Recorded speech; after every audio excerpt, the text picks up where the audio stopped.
Arjun Malhotra came to Canada chasing a dream. Jessica Walsh agreed to help him for a price.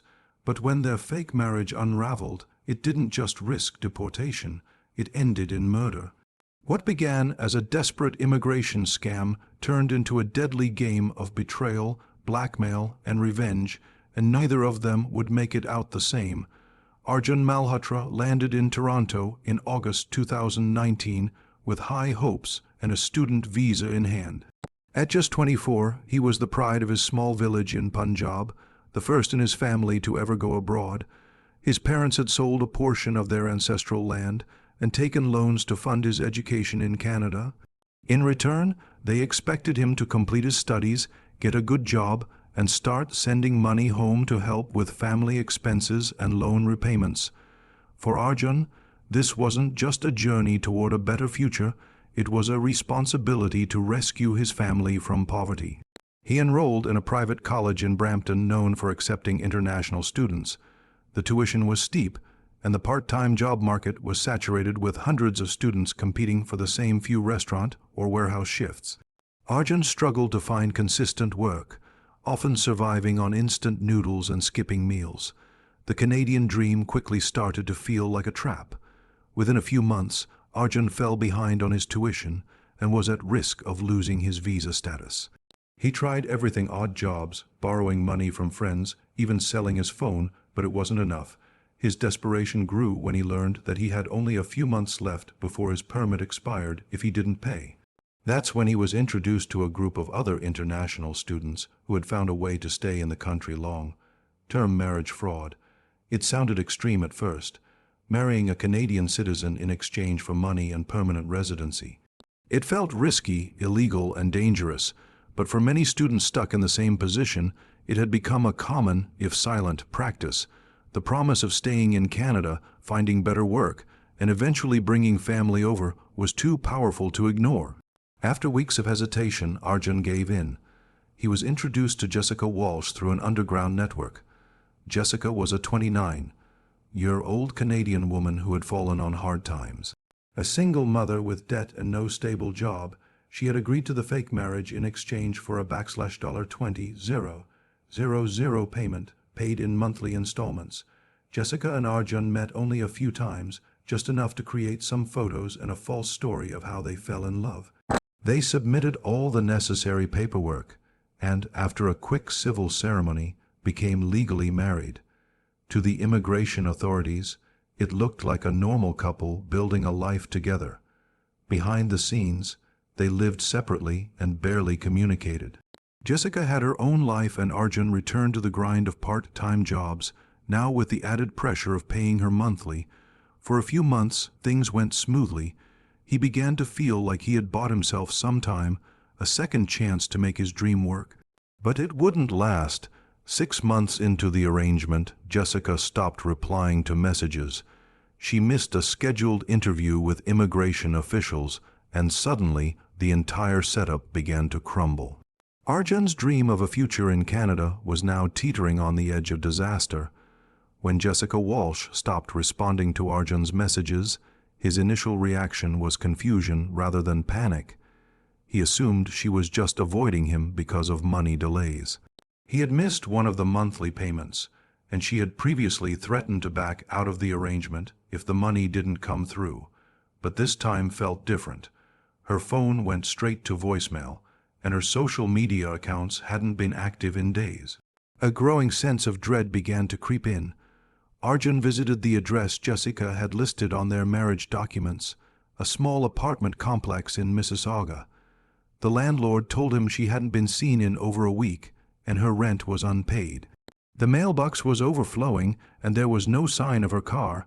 That's when Arjun realized something serious had happened, and he might be at the center of it. A few days later, news broke that Jessica had been officially reported missing by her sister, Megan Walsh. The report stated that Jessica hadn't contacted her family in over 10 days, hadn't picked up her son from school, and had missed important appointments. Her phone had been found in a garbage bin behind a gas station, stripped of its SIM card and battery. Police were treating her disappearance as suspicious and potentially linked to foul play. Arjun's anxiety turned into full, full-blown fear, he began deleting conversations, wiping his phone, and scrubbing any evidence of their financial arrangement. But unknown to him, Jessica had left behind a personal journal that her sister found in a drawer. In that journal were detailed notes about her fake marriage to Arjun, the payments she was receiving, and entries expressing growing fear that she was in danger. One entry described Arjun as unpredictable and said she felt trapped and pressured. The journal was handed over to the police, who used it as the first major clue in the investigation. The fraud, the money, the immigration motives, all of it came to light. Arjun was called in for questioning. He insisted that their marriage was real, but admitted that they were going through a rough patch. When pressed about the payments, he claimed they were personal loans, not part of any deal. Investigators weren't convinced, but had no solid evidence to arrest him. Still, Arjun could feel the walls closing in. He was being followed. His phone was likely tapped, and he had no idea how much Jessica had told others or documented in writing. Worse, the immigration authorities had opened a separate inquiry into his status, putting him at risk of deportation regardless of the outcome of the police investigation. Then came the news he had been dreading: a body had been found, wrapped in a tarp, partially submerged in a lake outside the city. Police were not releasing the identity yet, but everything inside Arjun told him the truth. Jessica was dead. His fake marriage had spiraled into something real, something irreversible. And now everything he had done to stay in Canada might cost him far more than just a visa. The discovery of a body near Lake Scugog confirmed what everyone feared. Wrapped tightly in a blue tarp and weighed down with stones, the remains were badly decomposed. But dental records and a faded tattoo on the left wrist helped identify the victim, Jessica Walsh. The autopsy revealed she had suffered blunt force trauma to the head, along with signs of suffocation. The cause of death was ruled a homicide. The news shocked the local community. Jessica's disappearance had already made headlines, but the confirmation of her murder transformed the case into a national tragedy. Candlelight vigils were held. Her family pleaded with the public for help, and the police intensified their investigation. It wasn't long before the focus returned to one name: Arjun Malhotra. Arjun was again brought in for questioning, and this time the police came with search warrants. His apartment was combed through. Officers seized his phone, laptop, notebooks, anything that could provide a clue. One thing in particular stood out: a cheap burner phone hidden inside a drawer, registered under a fake name. The number had exchanged dozens of messages with someone listed only as Neil. Investigators traced the number to Neil Sharma, another international student who had once studied at the same college as Arjun. Neil had dropped out the previous year and gone underground, working cash jobs and using fake documents to avoid detection. A quiet and clever figure, Neil was known among some students for helping others manipulate paperwork and navigate illegal visa loopholes. Neil was picked up by authorities for questioning. At first, he denied everything, but after hours of pressure and the presentation of digital evidence, he cracked. Neil admitted to helping Arjun manage the situation with Jessica, but claimed he wasn't involved in the murder. According to his version, Jessica had begun demanding more money and threatened to expose their fraudulent marriage to immigration officials. Arjun, feeling desperate and cornered, allegedly turned to Neil for help. Neil told investigators that one night, Arjun called him in a panic, saying something had gone wrong and he needed help cleaning it up. Neil claimed he arrived at an abandoned lot where Jessica's body was already wrapped in the tarp. He helped load it into a car and later dumped it in the lake with Arjun's help. Neil insisted he never touched her, never struck her, and was only involved in disposing of the body because Arjun begged him to. The story painted Arjun as the sole aggressor and Neil as an unwilling accomplice. But investigators weren't satisfied. Forensics revealed fingerprints on the tarp and DNA evidence that placed Neil at the scene far earlier than he admitted. Suspicion grew that Neil's role was deeper, possibly even central to the crime. Arjun's messages, recovered from the burner phone, showed fear and confusion, but no clear admission of murder. Neil's tone, however, was calm, calculated, and at times commanding. With both men in custody, authorities began digging deeper into their relationship. What they uncovered would soon shift the direction of the entire investigation and reveal a far more disturbing truth. As investigators delved into Neil Sharma's background, a chilling pattern began to emerge. Unlike Arjun, whose desperation was driven by family pressure and financial stress, Neil operated with calculated precision. He had a history of exploiting systems, forging documents, faking enrollment letters, and selling fake work permits to struggling international students. He wasn't just a dropout avoiding deportation. He was running a quiet business in the shadows, profiting from the vulnerability of others. Digital forensics experts recovered deleted data from Neil's old laptop, and what they found stunned the investigation team. Hidden among encrypted folders was a file labeled Plan B.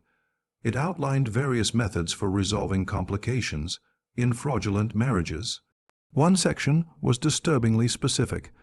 It described ways to create the illusion of a disappearance, including disposing of phones, using lakes for body dumps, and timing activities to avoid surveillance cameras. The language was clinical, emotionless, and eerily familiar to how Jessica's case had unfolded. Further analysis uncovered chat logs and voice memos exchanged between Arjun and Neil, revealing how deeply Neil had influenced the situation.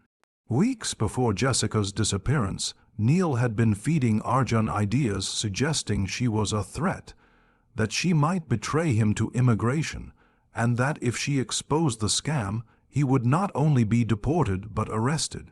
Neil played on Arjun's fears, subtly pushing him toward a corner where violence seemed like the only escape. But it didn't stop there. Investigators discovered that Neil had begun filing his own application for permanent residency using forged documents and assuming a new identity with Arjun's stolen credentials. He had acquired Arjun's old college transcripts, bank statements, and even personal photos. It became clear that Neil intended to vanish under a new identity once Arjun was either arrested or deported. Jessica's murder wasn't a panicked decision. It was a necessary step in Neil's larger scheme. The timeline now looked very different. Jessica had indeed asked for more money, but before she could take any formal steps to report the fraud, Neil took control. Using a fake job offer as bait, he lured Jessica to an industrial area under the pretense of a meeting that would benefit her financially. There, she was struck and suffocated, a method that matched exactly with the ones described in Plan B. Hours later, Arjun was brought in to help clean up, likely believing she had simply been scared into silence or knocked unconscious. Arjun's involvement was undeniable. He had helped cover up a murder, destroyed evidence, and lied to police. But he hadn't planned it. The real mastermind had been Neil all along, orchestrating every move with a calm detachment that now seemed deeply sinister. Prosecutors began reshaping their case, preparing to charge Neil with first-degree murder and conspiracy, while reducing Arjun's charge to accessory after the fact and obstruction. The narrative had changed. What had first appeared as a desperate student's crime of passion was now revealed to be part of a far darker and more calculated plan, one that left a woman dead and 2 lives destroyed, all in pursuit of a dream built on lies. The trial began in the spring of 2022, drawing national media attention from both Canada and India. The courtroom was packed with reporters, legal observers, and members of the public, all eager to witness the outcome of a case that had shocked 2 countries. On one side stood Arjun Malhotra, the international student whose dream had collapsed into tragedy. On the other stood Neil Sharma, the former student turned manipulator, now accused of orchestrating a murder to further his own hidden agenda. Prosecutors presented a damning timeline built on digital evidence, forensic reports, and testimony from cybercrime experts. The recovered Plan B file became a central piece of evidence, exposing Neil's premeditated actions and carefully written instructions for faking a disappearance. They highlighted his deliberate theft of Arjun's identity and the ongoing process of creating a false residency application using forged credentials. Neil, they argued, had turned desperation into opportunity, using fear and manipulation to push Arjun into becoming an accessory to murder. Jessica's family sat in the front row every day. Her sister, Megan Walsh, gave powerful testimony about the emotional toll Jessica had suffered during the sham marriage. Megan read excerpts from Jessica's handwritten journal, where she had documented her increasing fear and the threats she believed were closing in on her. In one entry, Jessica wrote that she feared something bad was coming, and if anything happened, Arjun or his friend Neil would be responsible. Arjun's defense painted him as a frightened, naive young man who had been coerced and cornered by someone far more experienced and ruthless. His lawyer acknowledged that Arjun made terrible choices, but emphasized that he never intended for Jessica to be harmed. In fact, he had been manipulated just like Jessica, drawn into Neil's orbit and overwhelmed by fear of losing everything. In contrast, Neil showed little emotion throughout the trial. His defense argued that the evidence was circumstantial, that the Plan B file was hypothetical, and that there was no direct proof he killed Jessica. But the jury was not convinced. After nearly 4 weeks of testimony and 3 days of deliberation, they delivered their verdicts. Neil Sharma was found guilty of first-degree murder, identity fraud, and conspiracy to commit immigration fraud. He was sentenced to life in prison with no possibility of parole for 25 years. Arjun Malhotra was found guilty of being an accessory after the fact and obstruction of justice. He received a 15-year sentence with the possibility of parole after 8 years. The judgment was met with a mix of relief and sorrow. Justice had been served, but the cost had been devastating. Jessica's young son was placed in permanent custody of her sister, never fully understanding why his mother never came home. Arjun's parents in India were left shattered, their hopes pinned on a son who now sat behind bars in a foreign land. The case prompted widespread discussions about marriage fraud, student exploitation, and the darker realities facing international students chasing dreams abroad. What started as a desperate attempt to stay in Canada had spiraled into deceit, betrayal, and ultimately, a cold and calculated murder.